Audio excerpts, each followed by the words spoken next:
আটরশি দরবারে ওর্স চলাকালীন ভাত রান্নার চুলার সংখ্যা 1000-এরও বেশি। একটু চিন্তা করলেই বিস্ময় জাগে।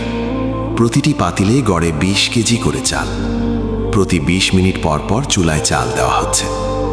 এই হিসাবে মাত্র 1 ঘন্টায় প্রায় 60,000 কেজি চালের ভাত রান্না হয়।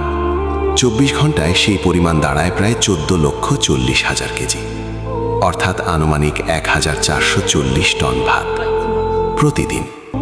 4 দিনে প্রায় 5700 টনের কাছাকাছি চালের ভাত অগণিত ক্ষুধাতালাসী মেহমানের খেদমতে প্রস্তুত হয়, কোনো প্রচার ছাড়া, কোনো দাবি ছাড়া, নিঃশব্দ ইখলাসে।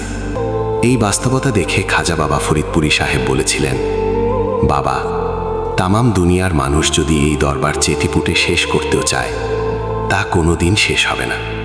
কারণ এই দরবার মানুষ নয়, খোদা আল্লাহ তাআলাই পরিচালনা করেন। এটা শুধু সংখ্যা নয়, এটা আল্লাহর দান, বরকত আর খেদমতের জীবন্ত সাক্ষ্য।